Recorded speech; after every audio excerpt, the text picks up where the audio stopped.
Elle s'appelle Akira Armstrong. Elle a 30 ans.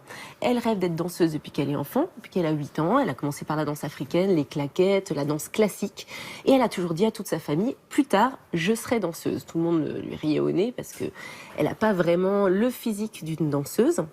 Et par chance, elle a réussi à réaliser son rêve. Elle est l'une des 2 danseuses grande taille, size plus, qui a dansé dans le clip et en tournée avec Beyoncé. Donc on peut voir quelques photos. Tout s'est arrivé tout simplement, en fait. Elle a vu une annonce et elle s'est dit, tiens, personne ne pense que je peux devenir danseuse, personne n'y croit. Je passe ma journée à danser, j'ai pris des cours, je suis qualifiée pour ça.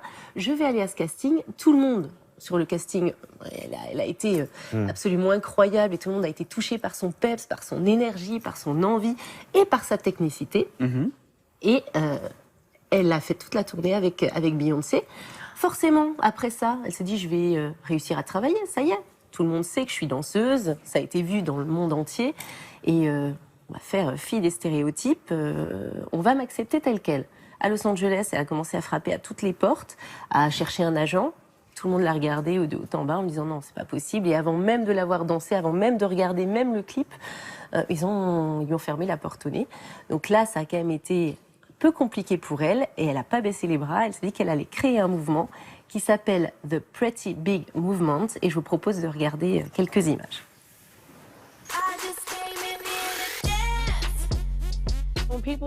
Quand les gens pensent aux stéréotypes du corps des danseurs, ils pensent à des corps très minces, grands, avec de longues jambes, de longs bras.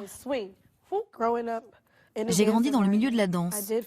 Je sentais que mon corps ne correspondait pas. Je ne rentrais pas dans les costumes. Mon costume était toujours différent de celui des autres. J'ai toujours eu du ventre. Je n'ai jamais réussi à le perdre. Jamais. Les membres de ma famille se sont toujours moqués de moi. Et c'était frustrant. Je voulais créer une plateforme pour ces femmes, pour qu'elles se sentent bien dans leur peau. Je me suis demandé, est-ce qu'il y a d'autres femmes rondes à New York qui peuvent danser?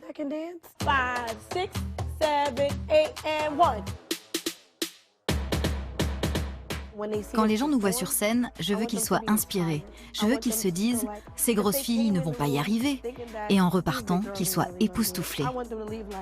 Que les petites filles qui nous voient danser puissent dire « hé maman, je peux le faire moi aussi ».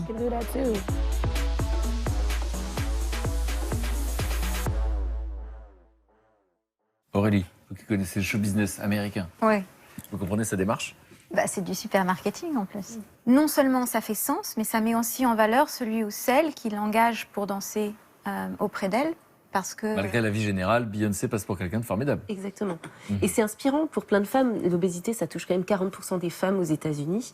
C'est vrai que leur donner envie de bouger, leur dire prenez conscience de votre corps, allez-y, n'ayez pas honte, n'écoutez pas votre famille. Vous pouvez le faire. Vous pouvez être belle, vous pouvez vous pouvez danser, vous pouvez avoir accès finalement à tout. C'est déjà une prise de position forte. Et puis elles ont eu un succès incroyable. Elles ont participé à plein d'émissions. L'Amérique a un incroyable talent. Enfin, elles participent à des grandes campagnes contre l'obésité. Enfin, justement pour encourager les personnes et les femmes à bouger aussi. Exactement. Et Michelle Obama a fait beaucoup. Voilà, c'est vraiment dans tout ce mouvement-là, prenez conscience de votre corps, assumez.